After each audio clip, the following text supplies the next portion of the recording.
Hello mga biyens, magandang hapon o. Alas 4 na ng hapon. Oh,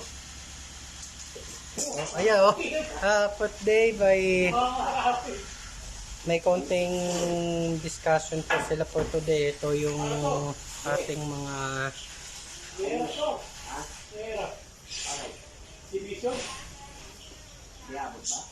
Ba yung ano, for today meron tayong konting pagtatapos ng ating trabaho.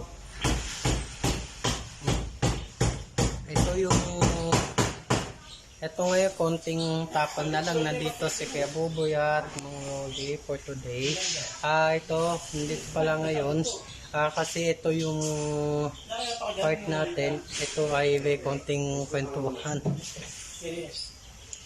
May konting kwentuhan pa ngayon. Konting kwentuhan po sila for today.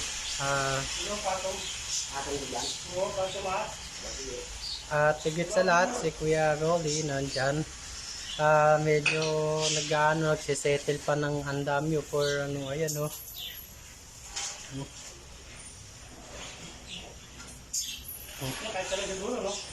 Ayan, ikaw na medyo nagsettle. Kanina mainit, ngayon medyo may thunderstorm, pero hindi naman kalakasan ng ulan. Kasi eto may low pressure pa rin, pero hindi naman directly sa atin ang low pressure na to. Pinapasalamat sa Diyos na natapos na ang bagyo dahil sa pangangalaga ng Sierra Madre. Kaya sana mga viewers, kung alam man natin na lumapag man sa ano ang bagyong Karding, lumapag sa Sierra Madre, pinapasalamat po natin. Ngayon malapit na matapos itong ginagawa. Kalahati na lang po ng kisame. Ayan, kitang-kita pa yung kalahati. Kasi ito ay kinakabit pa ni Kuya Buboy sa ngayon. At nasa ibaba naman po si Kuya Rolly.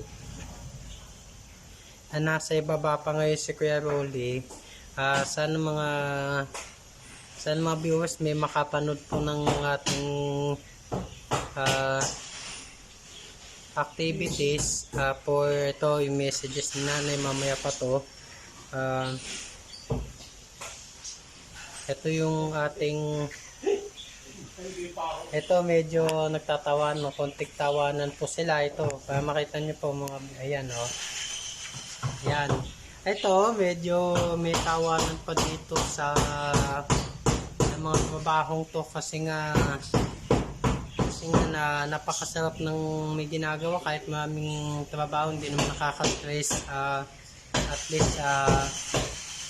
least happy tayo sa ating mga trabaho kasi ito may mga positive things naman tayo.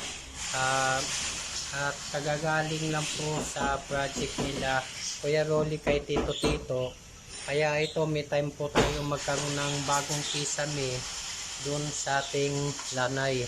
Kaya sana konting arrangement man tayo.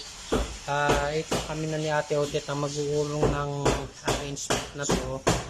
Sana maging happy po tayo. At ito may konting kwentuhan at discussion nila Kuya Rolly at Mang Buboy. Kaya sana mga viewers, thank you and welcome sa inyong lahat. Magandang hapon po.